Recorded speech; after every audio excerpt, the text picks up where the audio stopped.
सर्व सृष्टीचा निर्माणकर्ता परमेश्वर याच्या नावाला मान, महिमा आणि गौरव सदा सर्व काळ असो. उपासना कार्यक्रमात आपले हार्दिक स्वागत. प्रियांनो, जगिक जीवन हे अस्थिर असे जीवन आहे, जे आत्मिक जीवनापासून वेगळे आणि दूरचे आहे. म्हणूनच जेव्हा आपण जगिक जीवनात गुरफटलेले असतो, आम्ही सहज अपराध करणारे, पाप करणारे बनतो.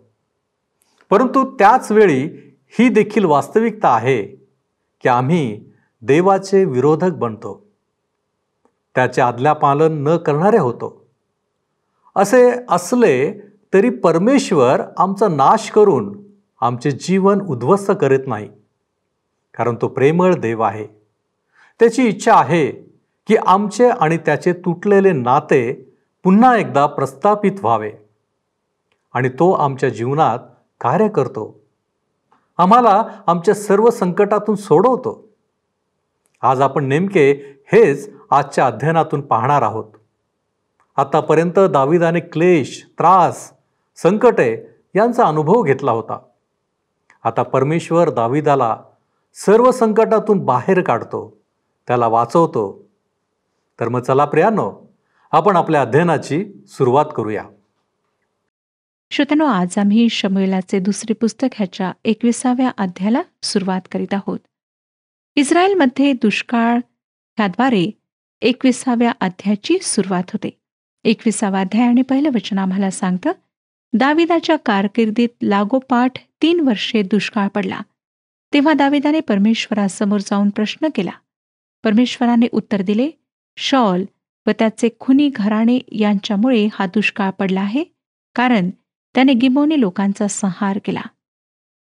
दुष्काळासाठी परमेश्वर जे कारण सांगतो ते जरा विस्मयकारक आहे, परंतु त्यात आमच्याकरिता धडा ठेवलेला आहे. त्यातून सुद्धा परमेश्वर आम्हाला बरेच काही शिकवतो. आता आम्हाला दिसतं श्रोतांनो की कशा प्रकारे गिबोनी शौलाच्या घराण्यावर सूड उगवतात. 2 ते 7 वचने मी आपणाकरिता वाचत आहे. राजाने गिबोनी लोकांस बोलावून त्याशी बोलणे केले. हे गिबोनी लोक इस्रायल लोकांपैकी नसून अवशिष्ट अमोऱ्यांपैकी होते. इस्रायल लोकांनी त्यांच्याशी शपथ वाहून करार केला होता, पण इस्रायल लोक व यहुदी लोक यांच्या अभिमानास्तव शौलाने गिबोनी लोकांचा संहार करण्याचा प्रयत्न केला होता. दाविदाने गिबोनी लोकांस विचारिले, तुमच्यासाठी मी काय करू? असे कोणत्या प्रकारचे प्रायश्चित मी करू की जेणेकरून तुम्ही परमेश्वराच्या वचनाचे अभिष्ट चिंताल? गिबोनी लोक त्यास म्हणाले, शॉल व त्याचे घराणे याशी आमची सोन्या रुपयाविषयीची काही गोष्ट नाही. तसेच कोणा इस्रायल पुरुषास जीवे माराव्याचे आम्हास प्रयोजन नाही. तो त्यास म्हणाला, तुम्ही सांगाल ते मी तुमच्यासाठी करीन. ते राजास म्हणाले, ज्या पुरुषाने आमचा नाश केला आणि आमचा निपात व्हावा आणि इस्रायल देशात आमचे कोणी उरू देऊ नये असे योजिले होते, त्याच्या वंशातले 7 जण आमच्या हाती द्या. म्हणजे परमेश्वराने निवडिलेल्या शौलाच्या गिब्यात परमेश्वरा प्रित्यर्थ आम्ही त्यास फाशी देतो.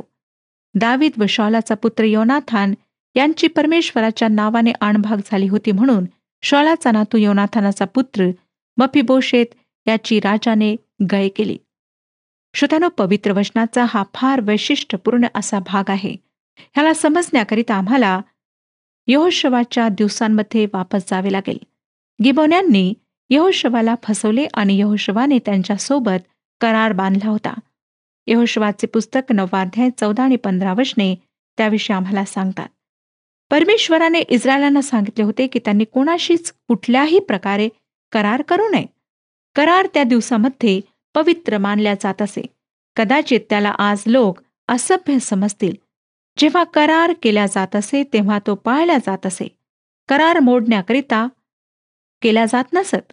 आज जगात कितीतरी मोठ्या मोठ्या सभांमध्ये अनेक करार होतात, परंतु ते करार अधिक काळ टिकत नाहीत. आम्ही पाहतो श्रोत्यांनो की कितीतरी करार मोडण्यात येतात. यहोशवाने गिबोन्यांशी करार केला होता आणि जेव्हा शाऊल आला तेव्हा त्याने तो मोडला.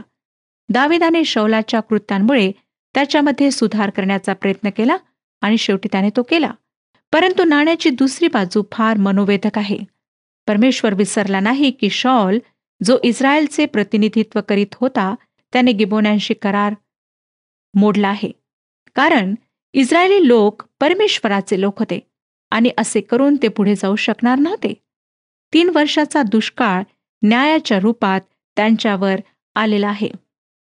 श्रोत्यानो, परमेश्वर न्यायी परमेश्वर आहे, परंतु त्यासोबतच तो प्रेमळ सुद्धा आहे आणि कृपाळू सुद्धा आहे, दयाळू आहे. आम्ही जेव्हा चुका करतो तेव्हा परमेश्वर आपला न्याय तर प्रकट करतो, परंतु त्याचं प्रेम कमी होत नाही. आता आम्हाला दिसतं की दावीद पलिष्ठांसोबत युद्धामध्ये व्यस्त आहे. 15 ते 17 वचने सांगतात, पलिष्ठांनी इस्रायल लोकांशी पुन्हा युद्ध केले. तेव्हा दावीद आपले सैनिक बरोबर घेऊन पलिष्ठांशी लढला. त्या प्रसंगी दावीद थकून गेला. तेव्हा रेफाई वंशातला इशबी बनोब म्हणून एक इसम होता. त्याच्या भाल्याच्या फलकाचे वजन 300 शेकेल पितळ भरले. त्याने नवी तरवार कमरेस बांधिली होती. त्याने दाविदास माराव्याचा बेत केला, पण सरुवेचा पुत्र अभिषय याने दाविदाचा बचाव केला. त्या पलिष्ठास त्याने ठार मारिली. मग दाविदाच्या लोकांनी त्या शपथ घालून सांगितले की पुन्हा आपण आम्हाबरोबर लढाईस येऊ नका. इस्रायलाचा दीप आपण मालवू नये. श्रोत्यानो, दावीद एक थोर पुरुष होता आणि त्याच्या लोकांना माहीत होते की त्याची जागा घेण्यास आता कोणीच नाही. दावीद वृद्ध होत चालला होता आणि जेव्हा तो युद्धाकरिता गेला तेव्हा त्याला थकवा आला. त्याला कळले की आता त्याच्यामध्ये पहिल्यासारखी शक्ती नाही. फार सहजरीतीने त्याच्यावर ताबा मिळवता आला आणि दाविदाकरिता हा असाधारण असा अनुभव होता. इस्रायलच्या सरदारांना समजून आले की दावीद आता युद्धामध्ये जाण्याइतका बलवान नाही. वयोमानाप्रमाणे दाविदाची शक्ती कमी झाली आहे आणि ते त्याला तसे सांगतात आणि ते सांगतात की युद्धभूमीपेक्षा घरातच त्याची अधिक आवश्यकता आहे. फार भयंकर युद्ध झाले आणि परमेश्वराने इस्रायलांना विजय दिला. 22 वचन सांगतं, हे 4 पुरुष गत येथे रेफायला झाले होते. ते दाविदाच्या व त्याच्या लोकांच्या हाताने पडले. ज्या धिप्पाड महाकाय पुरुषाचा येथे उल्लेख आहे तो आहे गल्ल्यात. आपणाला आठवत असेल श्रोत्यानो की जेव्हा दावीद गल्ल्याथाला भेटायला गेला होता तेव्हा त्याने 5 चिकणे दगड उचलले होते. मी लोकांना वेगवेगळे मत प्रगट करताना पाहिले की जर पहिला दगड चुकला तर आणखी काही दगड हातात असावेत म्हणून दाविदाने 5 दगड उचललेत. परंतु ह्याचे स्पष्टीकरण आहे, गल्ल्याथाला 4 मुले होती आणि ते पलिष्ठांच्या सैन्यात होते. दाविदाला माहीत होते की गल्ल्याथला मारताच त्याचे 4 पुत्र त्याच्याशी लढण्याकरिता येतील. जरी दाविदाला त्यावेळी अनुभव नव्हता तरी सुद्धा त्याची मुले सूड घेतील असे त्याला वाटले होते. अभिषय जर दाविदाच्या रक्षणार्थ आला नसता तर गोल्याथाच्या 4 मुलांपैकी एका मुलाने इशबी बनोबने त्याच्यावर सूड उगवला असता. दावीद गोल्याथाशी लढला तेव्हा तो एक तरुण मुलगा होता. त्याच्याजवळ 4 दगड अजून होते आणि तो गोल्याथाच्या 4 मुलांना पाडण्याकरिता त्यावेळी तयार होता. गोफन चालविण्याकरिता तो तरबेज होता. कदाचित दिवसातल्या 2-4 घंट्यांमध्ये तो ह्याचीच सवय करीत असेल. ह्या अध्यायाद्वारे दाविदाचे शूर योद्धाच्या रूपात जे जीवन होते ते समाप्त होत आहे. फार आश्चर्यकारक रीतीने, विलक्षण रीतीने परमेश्वराने वेळोवेळी दाविदाचे रक्षण केले. श्रोत्यानो, दाविदाचा तो सामर्थी सत्यनिष्ठ परमेश्वर आज सुद्धा जिवंत आहे. सारी सत्ता, सारा अधिकार त्याच्या हातात त्याने ठेवलेला आहे. तो तुमचे आणि माझे रक्षण करण्याकरिता आज सुद्धा समर्थ आहे. काय आपली ह्या परमेश्वराशी ओळख झाली आहे? ज्याप्रमाणे दाविदाने परमेश्वरावर मनापासून प्रेम केले आणि त्याच्यावर पूर्ण विश्वास, भरोसा त्याने ठेवला, आज आपले असे प्रेम परमेश्वरावर आहे काय? आता 22व्या अध्यायात दाविदाने गायलेले मुक्ती गीत आम्हाला वाचायला मिळते. जेव्हा परमेश्वराने सर्व शत्रूंपासून दाविदाचे रक्षण केले तेव्हा दाविदाने हे गीत गायले. हे गीत स्तोत्रसंहिता 18 प्रमाणे आहे. 22वा अध्याय पहिलं वचन सांगतं, परमेश्वराने दाविदास त्याच्या सर्व शत्रूंपासून व शौलाच्या हातातून सोडविले. त्या समय त्याने परमेश्वराला हे कवन गायले. जीवनाच्या शेवटच्या दिवसांमध्ये दाविदाने हे गीत तयार केले. जेव्हा त्याने आपल्या गत आयुष्याकडे दृष्टी टाकली तेव्हा तो पाहू शकला की कशा प्रकारे परमेश्वराने त्याला सांभाळले आणि ह्या वृद्ध वयातीत पोहोचवले. त्याला पूर्ण खात्री आहे श्रोत्यानो की ह्याच वेळी त्याने स्तोत्रसंहिता 23 सुद्धा लिहिले असावे. कारण जीवनाच्या ह्या समयी तो म्हणू शकला की परमेश्वर माझा मेंढपाळ आहे. मला काही उणे पडणार नाही. पौलाने ह्या गोष्टीला फिलिप्पियरास पत्र 1 अध्याय आणि 6 वचनात मांडले, ज्याने तुमच्या ठायी चांगले काम आरंभिले, तो ते येशू ख्रिस्ताच्या दिवसापर्यंत सिद्धीस नेईल, हा मला भरोसा आहे.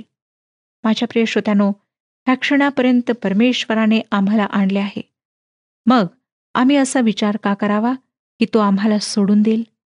गत आयुष्यात परमेश्वराने ज्या प्रेमाने दाविदाला सांभाळले, तोच परमेश्वर त्याच प्रेमाने आम्हाला सांभाळतो. तो आमचं रक्षण करतो, परंतु आमचा त्याच्यावर विश्वास असायला हवा.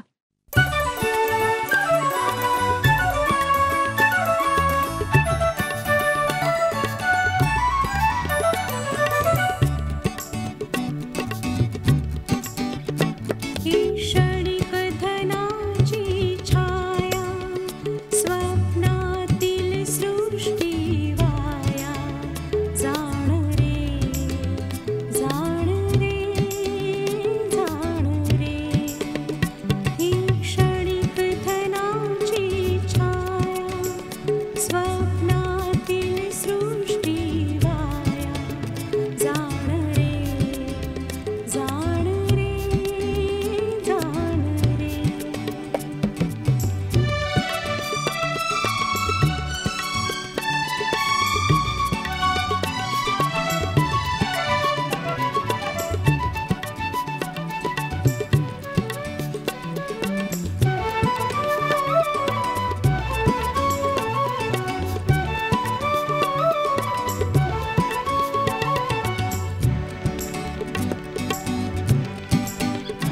जे दिसे रम्य देखाया, ते अवघे जाणे विनया.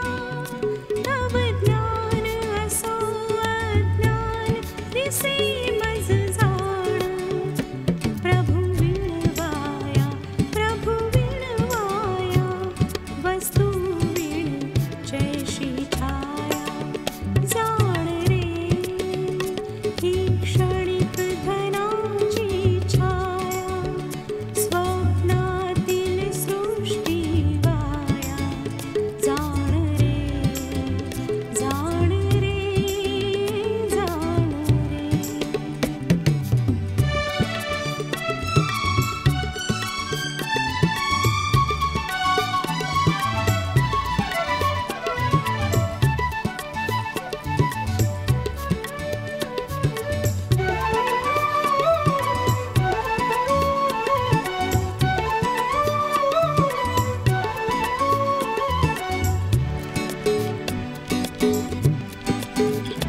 तू पाय धरी ईशाचे, हे सौख्य जगी ह्यासाचे.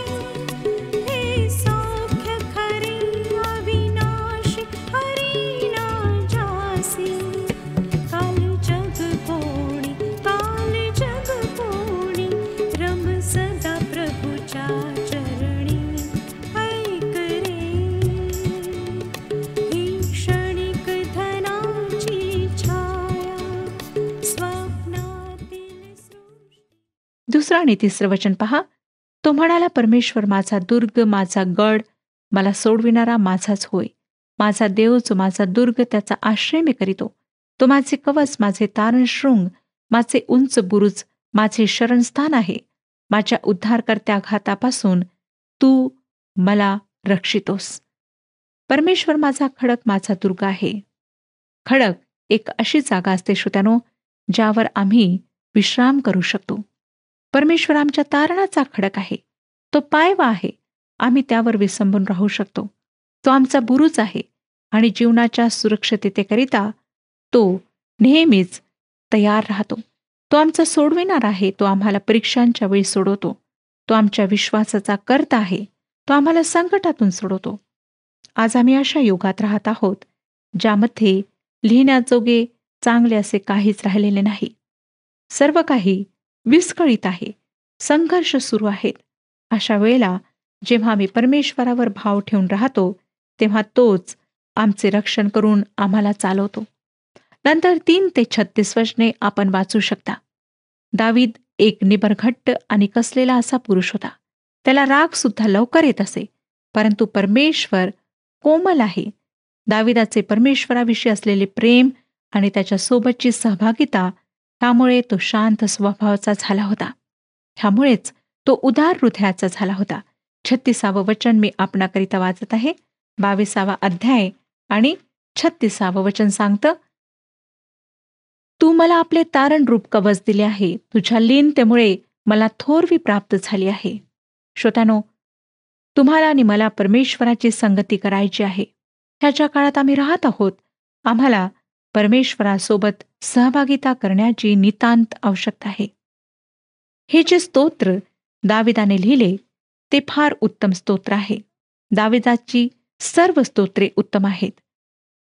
ही स्तोत्रे आमची हृदये उघडतात, आमच्या मनाला उघडतात, आमच्या जीवनाला उघडतात आणि जीवन जगण्याकरिता मार्गदर्शन पुरवितात. वेळेअभावी हा अध्याय पूर्णपणे मी आपणाकरिता वाचू शकले नाही, परंतु माझी आपणाला नम्र विनंती आहे की आपण हा 22 अध्याय अवश्य वाचा. आता 23 अध्यायामध्ये दाविदाचे शेवटले शब्द आणि दाविदाचे बलाढ्य पुरुष ह्यांच्याविषयी आम्हाला वाचायला मिळते. शमूएलाच्या पुस्तकाच्या शेवटापर्यंत जेव्हा आम्ही येत आहोत, तेव्हा आम्हाला दाविदाचे शेवटले शब्द वाचावयास मिळतात. येथे दावीद स्वतःचा परिचय करून देत आहे. 23 अध्याय पहिलं वचन पहा काय सांगतं. दाविदाची शेवटली वचने ही होत, ज्यास उच्च पदावर चढविले, जो याकोबाचा देवाचा अभिषिक्त, जो इस्रायलांचा मधुर स्तोत्र गाणारा, तो इशायाचा पुत्र दावीद असे म्हणतो. दावीद इशायाचा पुत्र होता. इशय बेथलेमधील एक शेतकरी होता आणि दाविदाला ह्या गोष्टीची कधीच लाज वाटली नाही. परमेश्वराने दाविदाला फार उंच केले. जगातील थोर पुरुषांमध्ये त्याची गणना परमेश्वराने केली. याकोबाच्या परमेश्वराद्वारे दाविदाचा अभिषेक झाला होता. तो परमेश्वर ज्याने त्या हुशार, दुर्लक्ष करणाऱ्या याकोबाला घेतले आणि इस्रायल बनवले.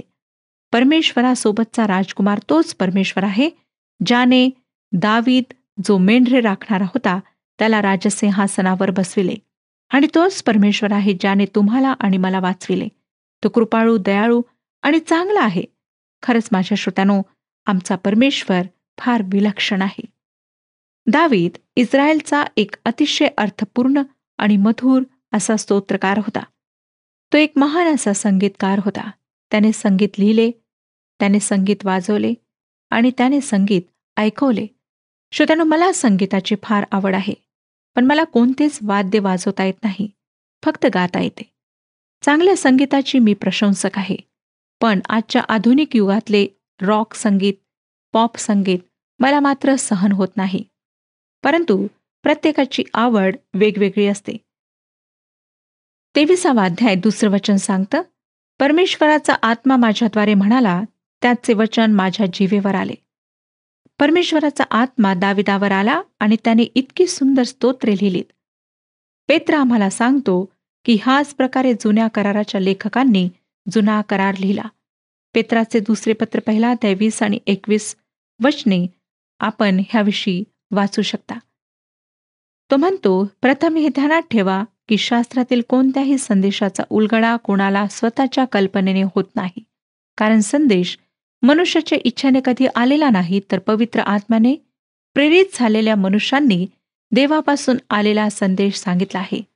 3 वचन, 23 अध्याय 3 वचन, इस्रायलाचा देव म्हणाला, इस्रायलाचा दुर्ग मला म्हणाला, मानवावर न्यायाने राज्य करणारा, देवाचे भय धरून त्याचवर राज्य करणारा निर्माण होईल.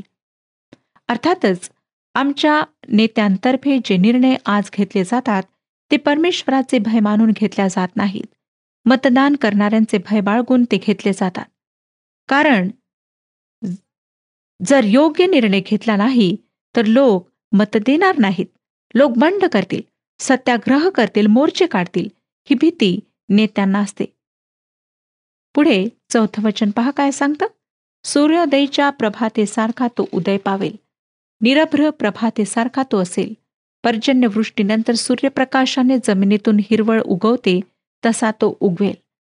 हे जे विधान आहे श्रोत्यानो, ते फार वैशिष्ट्यपूर्ण आहे. आपणास आठवत असेल की मी आपणास सांगितले होते, शमूएलाच्या दुसऱ्या पुस्तकाचा 7वा अध्याय फारच उच्च प्रतीचा आहे. ह्या अध्यायात दाविदाशी परमेश्वराने जो करार केला त्याचे वर्णन आम्हाला सापडते. दाविदाचा करार ज्यावर भविष्यातील येशू ख्रिस्ताच्या राज्याचा पायवा बांधण्यात येणार होता. दाविदाला सारी समृद्धी देण्यात आली. अधिकाराची जागा, अधिपती आणि पृथ्वीवर त्याचे घराणे कायमचे स्थापिन असे परमेश्वराने वचन दिले होते. दाविदाच्या वंशातच मसिया येईल हे सुद्धा वचन दिले होते. हा तोच परमेश्वर आहे ज्याने हवेला एदेनच्या बागेत वचन दिले होते. त्याने अब्राम, इसाक आणि याकोबाला वचन दिले होते. हा तोच आहे ज्याविषयी मोशे बोलला होता. यहोशुवा सुद्धा त्याविषयी बोलला. आणि आता परमेश्वराचा दाविदाशी करार सुद्धा त्याच्याशी संबंधित आहे. 5वं वचन, माझ्या घराण्याचा देवाशी असा संबंध नाही काय? कारण त्याने माझ्याशी निरंतरचा करार केला आहे. तो सर्व प्रकारे यथास्थित व निश्चित आहे. माझा संपूर्ण उद्धार व अभिष्ट यांचा तो उदय होऊ देणार नाही काय? श्रोत्यानो, दावीद काय म्हणत आहे ते हे की माझे घराणे ह्या योग्य नाही. आमच्या चांगुलपणामुळे किंवा योग्यतेमुळे हे सर्व मला प्राप्त झालेले नाही. हे सर्व आम्ही कोण आहोत ह्यामुळे आम्हाला मिळालेले नाही.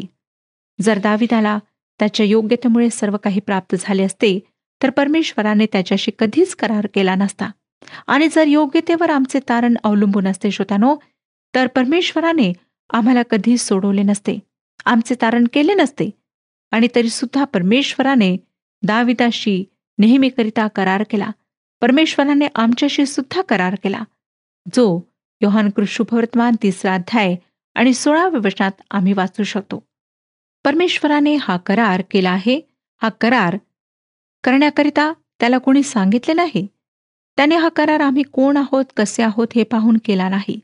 आमच्या सल्ल्याकरिता त्याने वाट पाहिली नाही. हा करार त्याने 2000 वर्षांपूर्वी केला. तो म्हणाला, हा करार येथे आहे, त्याला घ्या किंवा नका घेऊ. श्रोत्यानो, मी तो घेतला आहे. मी परमेश्वरावर पूर्णपणे विसंबून आहे. दावीद म्हणाला की त्याचा करार सर्व प्रकारे यथास्थित व निश्चित आहे. श्रोत्यानो, आपण परमेश्वरावर विसंबून राहू शकता. येशू ख्रिस्त आपणास पापापासून सोडून आपले तारण करून आपणास सोडून देत नाही, परंतु हे तारण नेहमीकरिता असते. रोमकरासपत्र 6 अध्याय आणि 23 वचन सांगतं, देवाचे कृपादान आपल्या प्रभू येशू ख्रिस्तामध्ये सार्वकालिक जीवन आहे. एकदा सार्वकालिक जीवन प्राप्त केल्यानंतर ते तुमच्या जवळून कोणीच हिरावून घेऊ शकणार नाही किंवा आपण आपले तारण गमावू शकणार नाही. योहान 6 अध्याय आणि 37 मध्ये प्रभू येशू ख्रिस्ताने म्हटले, जो माझ्याकडे येतो त्याला मी मुळीच घालवून देणार नाही. कदाचित आपणाला तो प्रेमाने अनुशासित करीत आहे, परंतु आपण जरी अनुशासित होत आहात तरी त्याची संतान आहात. आपण नेहमीकरिता त्याचे पुत्र, त्याची संतान राहाल. इब्री लोकासपत्र 13 अध्याय 5व्या वचनात परमेश्वराचं वचन सांगतं की मी तुला कधी सोडणार नाही, कधी त्यागणार नाही. जेव्हा प्रभू येशू ख्रिस्त आमच्या अंतःकरणात प्रवेश करतो तेव्हा आमचे संपूर्ण जीवन परिवर्तित होते. एखाद्या नवजात शिशुप्रमाणे जो आईच्या पोटाला सोडून जगातील नवीन वातावरणात प्रवेश करतो तसे आमचे नवीन जीवन असते. श्रोत्यानो, नव्याने जन्मल्या वाचून कोणालाही देवाचे राज्य पाहता येत नाही. जर कोणी ख्रिस्ताच्या ठायी असेल तर तो नई उत्पत्ती आहे. जुने ते होऊन गेले, पहा ते सर्व नवे झाले आहे. येशू ख्रिस्त आज तुमच्या जीवनात येऊन तुमच्या सोबत राहण्यास इच्छुक आहे. तो तुमचा फार जवळचा जिवलग मित्र बनण्याकरिता तयार आहे. तो म्हणतो, पहा मी दाराशी उभा आहे व दार ठोकीत आहे. जर कोणी माझी वाणी ऐकून दार उघडील तर मी त्याच्याजवळ आत जाईन व त्याच्याबरोबर जेवीन आणि तो माझ्याबरोबर जेवील. श्रोत्यानो, आपणाला फक्त एकच कार्य करायचे आहे, ते म्हणजे प्रभू येशू ख्रिस्ताला विश्वासाने हृदयामध्ये स्वीकारायचे आहे. आपल्या पापांचा अंगीकार करायचा आहे. तारणप्राप्तीकरिता आपण काहीच करू शकत नाही. आपण त्याकरिता कितीही परिश्रम केले, कितीही शरीराला यातना दिल्यात तरी काहीच होणार नाही. कारण तारण फक्त परमेश्वराद्वारेच देण्यात आलेले आहे. परमेश्वराने त्याकरिता आपल्या एकुलत्या एक पुत्राला ह्या जगात पाठवले. इफिसकरासपत्र 2 अध्याय 8 आणि 9 वचने सांगतात, कारण कृपेनेच विश्वासाच्या द्वारे तुमचे तारण झालेले आहे. आणि हे तुमच्या हातून झाले असे नाही, तर हे देवाचे दान आहे. कोणी आढ्यता बाळगू नये म्हणून कर्मे केल्याने हे झाले नाही. जर आतापर्यंत आपण येशू ख्रिस्ताचा तारणारा म्हणून स्वीकार केला नाही, तर आपण त्याला हृदयात येण्याकरिता आमंत्रण देऊ शकता. अगदी साधी प्रार्थना करून आपण त्याला आपल्या हृदयात बोलावू शकता. तो तुमची वाट पाहत आहे. परमेश्वर आपणा सर्वांस आशीर्वाद देव. हा कार्यक्रम आपणास आवडला काय?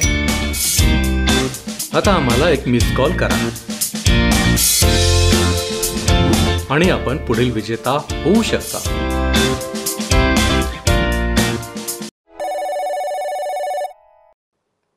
प्रियानो, जेव्हा आमची खऱ्या अर्थाने सुटका होते, खूप त्रासातून संकटातून गेल्यानंतर आम्हाला सुटकेचा खरा आनंद मिळतो, तेव्हा आमचे मन प्रफुल्लित होते. आमच्या आनंदाला कोणतीच सीमा राहत नाही आणि आम्ही मुक्त कंठाने परमेश्वर जो आमचा मुक्तीदाता याला गौरव दिल्याशिवाय राहत नाही. दाविदाने हेच केले. त्याने स्वतःला देवासमोर शून्य केले. याच दाविदाच्या वंशामध्ये पुढे येशू ख्रिस्ताची योजना करण्यात आली, ज्याद्वारे अखिल पृथ्वीवरील लोकांसाठी सुटकेची योजना, तारणाची योजना करण्यात आली. काय आम्ही त्या ख्रिस्ताला ओळखतो? काय त्याने देऊ केलेल्या तारणाचा अनुभव आम्ही घेतला आहे? आपण आत्मपरीक्षण करूया. आपण प्रार्थना करू. पवित्र पवित्र पवित्र थोर आणि सामर्थ्यवान देव बापा, आम्ही तुझ्या नावाला धन्यवाद देतो यासाठी की आमच्या जीवनासाठी तुझ्या सर्व योजना आशीर्वादाच्या आहेत. प्रभूजी, तू आमच्या जीवनामध्ये आम्हाला सहाय्य करतोस. आमच्या जीवनामधील प्रत्येक क्षणामध्ये तू आमच्याबरोबर आहेस. परिस्थिती कितीही वाईट असली, विपरीत असली, तरी देखील बापा तू आमच्यापासून दूर जात नाहीस. होय बापा, आलेल्या प्रत्येक संकटामधून तू आम्हाला खऱ्या अर्थानं बाहेर काढतोस. आणि म्हणूनच बापा तू आमचा मुक्तीदाता आहेस. तू आमचा तारण देणार आहेस, तारणार आहेस. आणि म्हणूनच प्रभू परमेश्वर दे बापा, तुझ्या योजनेत आम्ही सदैव राहावं. तुझी कृपा सातत्यानं आमच्यावरती होत राहावी. आमचं जीवन तुझ्याद्वारे अधिक आशीर्वादित बनावं. म्हणून जी येशू ख्रिस्ताच्या द्वारे तू आमच्यावरती कृपा केलेली आहेस, तारणाच्या द्वारे, प्रभूजी, त्याचा अनुभव घेण्यासाठी आम्ही तयार आहोत. कित्येकांना तो अनुभव नाही. प्रभूजी, आमची प्रार्थना आहे, त्यांना तो अनुभव तू दे, त्यांचं जीवन बदलून टाक.